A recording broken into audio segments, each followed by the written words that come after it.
لا حول ولا قوة إلا بالله العلي العظيم. أعوذ بالله من الشيطان الرجيم. بسم الله الرحمن الرحيم.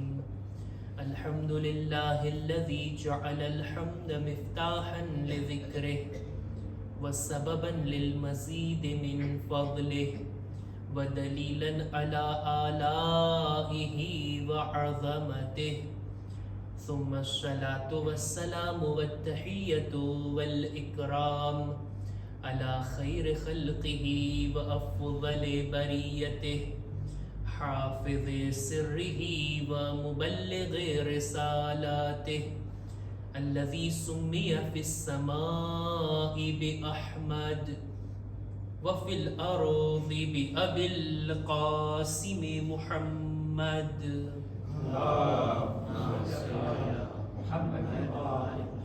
وعلى أهل بيته الطيبين الطاهرين المعصومين المظلومين ولعنة الله على أعدائهم أجمعين. أما بعد فقد قال الله سبحانه وتعالى في كتابه الكريم. بسم الله الرحمن الرحيم. أيحسب الإنسان أن لن نجمع عظامه بلى قادرين على أن نسوي بنانه. सलवात पर मोहम्मद व आले मोहम्मद.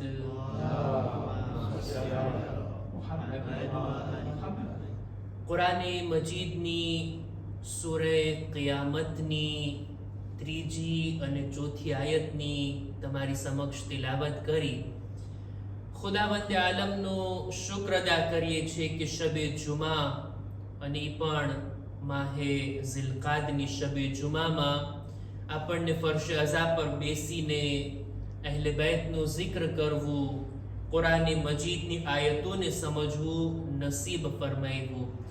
ખુદાવંદ આલમે આ શબે જુમાના એક દરવાજાને આપણી સામે રાખ્યો છે તૌબા માટે, ઇસ્તિગફાર કરવા માટે, દુઆની કબૂલી વાસ્તે. આ શબની અંદર જો ઇબાદતો કરવામાં આવે એનો સવાબ અનેક ગણો થઈ જાય. અને ખુદાના ખાસ્તા જો આ શબની હુરમત ન જાળવવામાં આવે અને શબે જુમાના કોઈ ગુનાહ કરે તો એનો અઝાબ પણ વધી જાય છે. આપણે આ દિવસો કે જેની અંદર આપણે છીએ માહે ઝિલકાદના શરૂઆતના દિવસો, ખુશીના અય્યામ છે અહલે બેતના ઘરાનામાં. પહેલી ઝિલકાદના બીબી માસુમે કુમ અલૈહા સલામની વિલાદત અને આવનારી વિલાદત આપણા 8મા ઇમામે અલી રઝા અલૈહિ સલામ. આ દિવસોની દરમિયાનમાં આપણે છીએ અને કેટલી ખુશનસીબી કહેવાય કે અહલે બેતની ખુશીના દિવસોમાં આપણે બધા કુરાને મજીદની આયતોના સુફરા ઉપર હાજર છીએ અને કુરાનની વાતોને આપણે બયાન કરી રહ્યા છીએ. સૂરે क़િયામત કુરાને મજીદનો 75મા નંબરનો સૂરો. એ પહેલા કે આ આયતોની તિલાવત અને એનો તર્જુમો કરો, કુરાને મજીદની અંદર કયામતના દિવસના ઘણા બધા નામ બયાન થયા છે. અલગ અલગ નામ થી આખરી દિવસને, કયામતના દિવસને યાદ કરવામાં આવ્યો છે. આપણે બુઝુર્ગ આલિમે દીન મરહૂમ ફૈઝે કાશાની પોતાની કિતાબ મુહજ્જતુલ બૈઝાની અંદર ફરમાવે છે કે ખુદાએ કુરાને મજીદમાં કયામતને અલગ અલગ નામથી ઉલ્લેખ કર્યો, કયામતને અલગ અલગ નામથી ખુદા યાદ કરે છે. એની પણ કંઈક ફિલોસોફી છે, કંઈ હિકમત છે. દરેક નામ પાછળ એક પૈગામ છુપાયેલો છે. દરેક નામની પાછળ એક કઈ ને કઈ અર્થ, કોઈ એક પોઈન્ટ ઉપર ખુદા આપણું ધ્યાન દોરવવા માંગે છે. એટલે ખુદા ઈ નામથી કયામતના દિવસને યાદ કરે છે. કયા કયા નામો પછી આખું લિસ્ટ બયાન કરે છે. 100 થી વધારે નામ કયામતના દિવસના તેઓ આ કિતાબમાં બયાન કરે છે. યૌમુન નદામા, યૌમુલ હસરા, યૌમુલ qiયામા, યૌમ લા યનફઉ માલુન વલા બનૂન. યૌમુલ કારિઆ, એકથી એક નામ કે જેની પાછળ કઈ ને કઈ અર્થ અને હિકમત છુપાયેલી છે. સૌથી મહત્વનું નામ આખરી દિવસનું ઈ છે રોઝે કયામત, યૌમુલ કિયામા, કયામતનો દિવસ. 70 વખત આ નામ કુરાન મજીદમાં આવ્યું છે, કયામતનો નામ યૌમુલ કિયામા.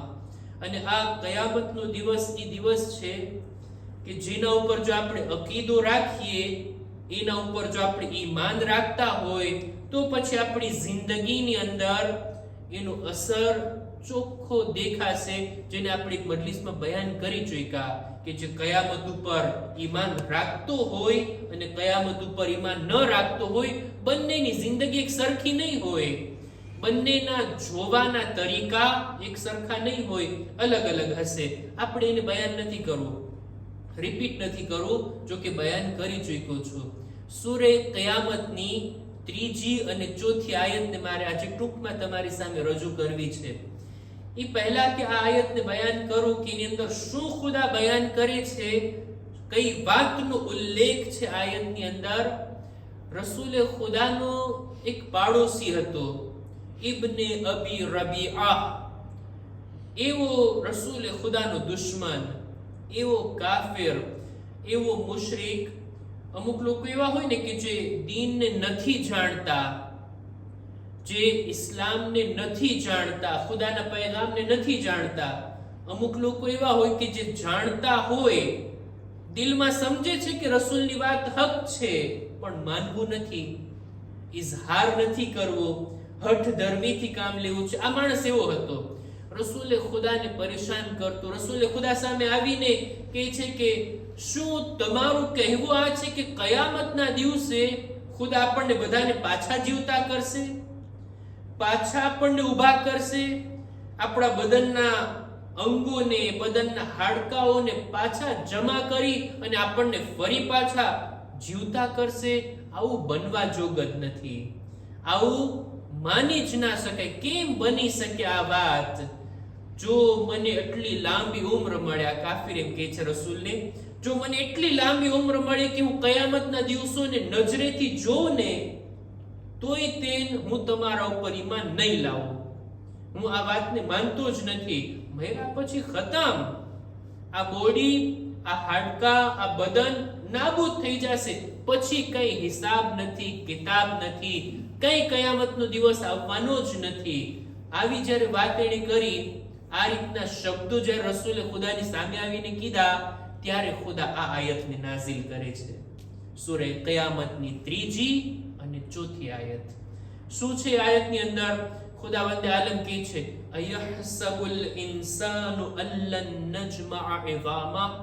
શું ઇન્સાન એમ વિચારે છે કે કયામતના દિવસે અમે એના હાડકાને જમા નહીં કરશું, અમે એના બદનના અંગને જમા કરીને એને જીવતો નહીં કરશું? શું ઇન્સાન એમ વિચારે છે, એમ ગુમાન કરે છે? એને અમારી કુદરતનો અંદાજો નથી. 4થી આયતમાં કહે છે, બલા કાદિરીના અલા અન નુસવ્વિયા બનાના. કેમ નહીં, અમારી પાસે એટલી કુદરત છે કે અમે એના હાડકા તો દૂરની વાત, એના બદનના બધા અંગો તો દૂરની વાત, એની આંગળીના આ ઉપરના ભાગને પણ જેવો દુનિયામાં હતો ને એવો જ પાછો બનાવીને એને ઊભો કરશું. એવા જ આંગળીના આ ઉપરના ભાગને બનાવીને કયામતના દિવસે એને ઊભો કરશું, એનો હિસાબ લેશું.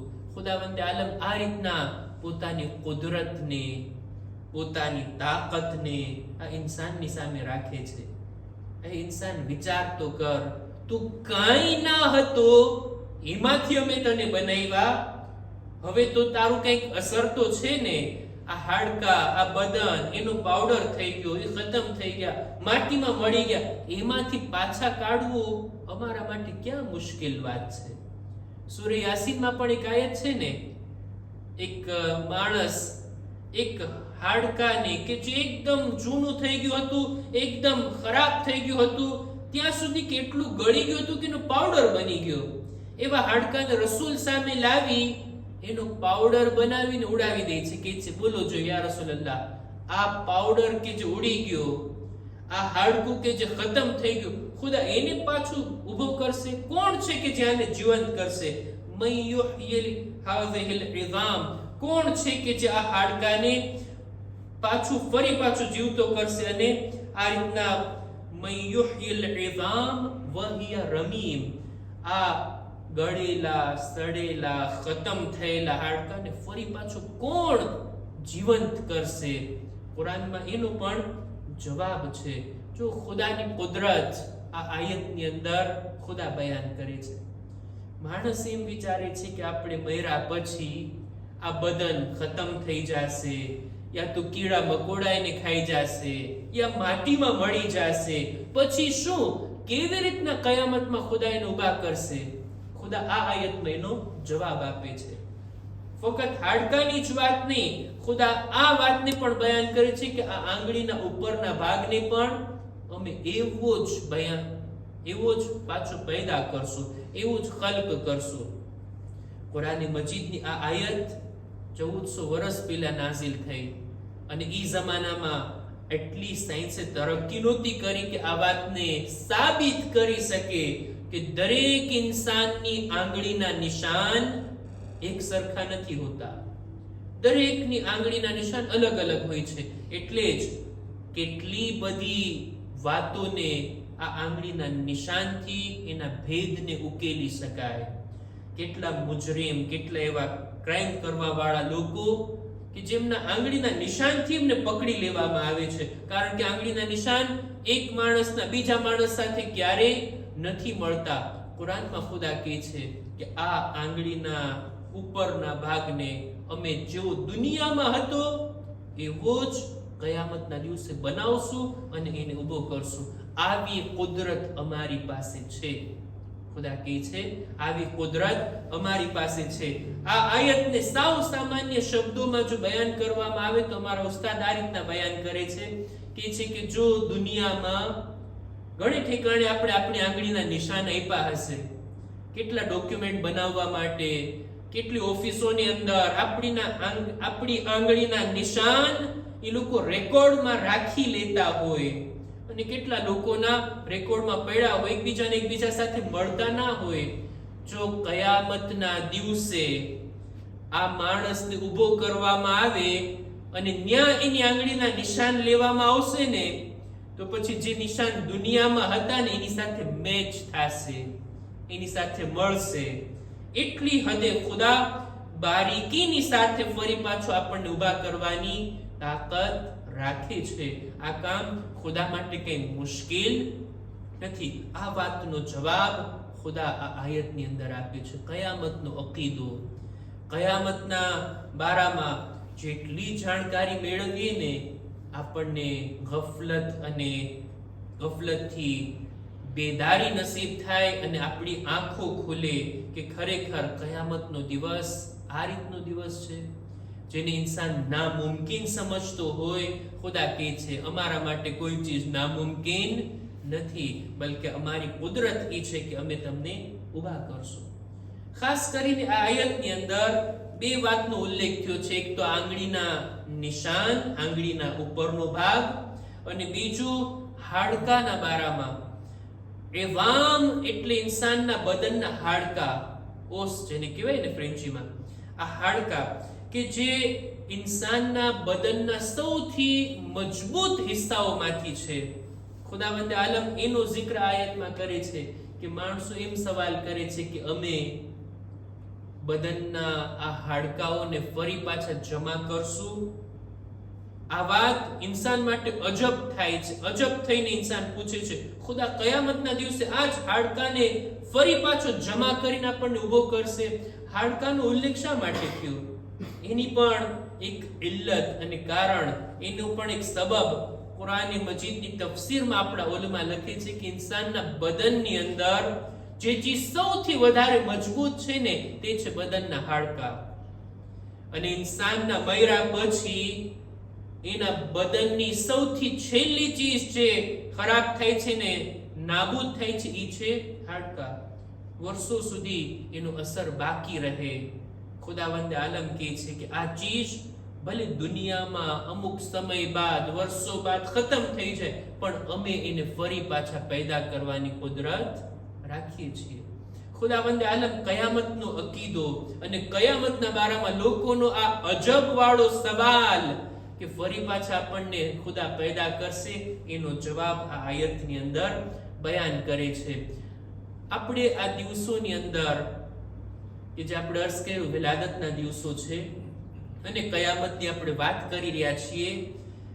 કયામતના બારામાં, કયામતના દિવસના બારામાં ચાહું છું કે આપણા 8મા ઇમામ, ઇમામે અલી રઝા અલૈહિસ્સલામ, એમની એક હદીસને બયાન કરીને હું વાતને પૂરી કરું. કયામતના દિવસે જે ઇન્સાન ફક્ત પોતાના આમાલથી, પોતાની નેકીઓથી નજાત મેળવી શકે એવી કોઈ આશા નથી કે ફક્ત મારી ઇબાદતોથી, મારા નેક કામોથી જ મને નજાત મળી શકશે. નહીં, ત્યાં પણ આપણને માસૂમીનના સાથની જરૂર છે, એમની શફાઅતની જરૂર છે. આપણા 8મા ઇમામ, ખુદા ઇન્શાઅલ્લાહ આપણને બધાને એમની ઝિયારત નસીબ કરે, જેઓ જઈ ચૂક્યા છે એમને વારંવાર નસીબ કરે. 8મા ઇમામ ફરમાવે છે, જે કોઈ પણ મારી ઝિયારત કરશે કયામતના દિવસે, હું એની શફાઅત કરીશ. ફક્ત ઝિયારત નહીં, એક શરત પણ છે. મન મા ઝારની અહદુન મિન અવલિયાઈ આરિફન બિહક્કી, જે કોઈ પણ મારા ચાહવા વાળા મારી મારિફતની સાથે ઝિયારત કરશે ને, તો કયામતના દિવસે હું એની શફાઅત કરીશ. કયામતના દિવસે હું એનો સાથ આપીશ. અને એક જગ્યા ઉપર નહીં, અનેક જગ્યા ઉપર. એક હદીસની અંદર હજી મળે છે, ઇમામ કહે છે, જે કોઈ મારી ઝિયારત માટે આવે ને, તો 3 જગ્યા ઉપર હું એની મદદ કરીશ, હું એની મદદ માટે આવીશ.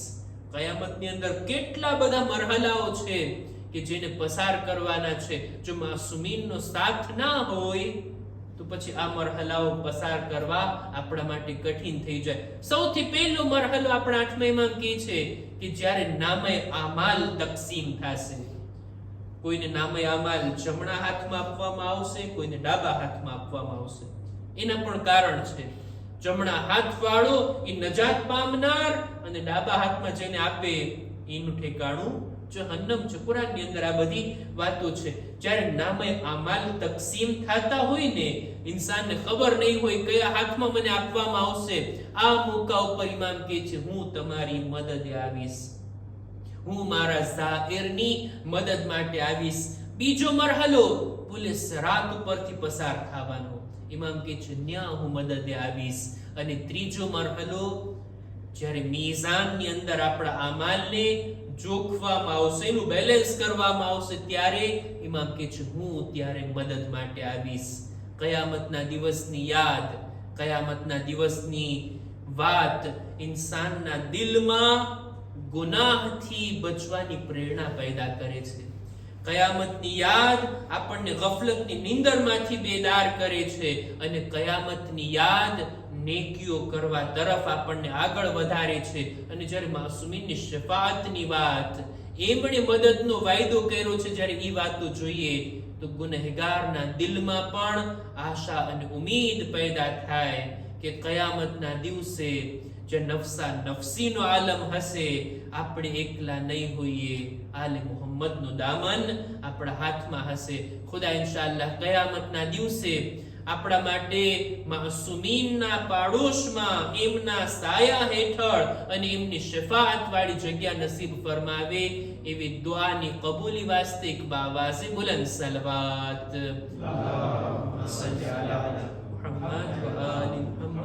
ખુદાની બારગાહમાં દુઆ ગુજારીએ. પરવરદિગારા, શબે જુમા છે, તારા અવલિયા, તારા ખાસ નેક બંદાઓ જેઓ 8મા ઇમામની વિલાદતની ખુશિયા મનાવી રહ્યા છે, ખુદાયા અમારાથી આ zikરને, આ ઇબાદતને, અમારી દુઆઓ, અમારી તિલાવતોને તારી બારગાહમાં કબૂલ ફરમા.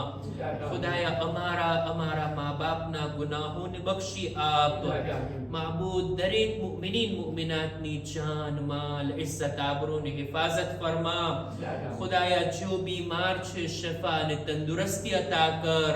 અમારા બદનમાં પણ સલામતી આપી દરેક બીમારીઓથી અમોને મહેફૂઝ રાખ. ઝમાનાના ઇમામના ઝુહુરમાં તાજીલ ફરમા. અમારો શુમાર એમના સાથીઓમાં કર. રબ્બના તaqabbal મિન્ના ઇન્નકા અંતસ સમીઉલ અલીમ.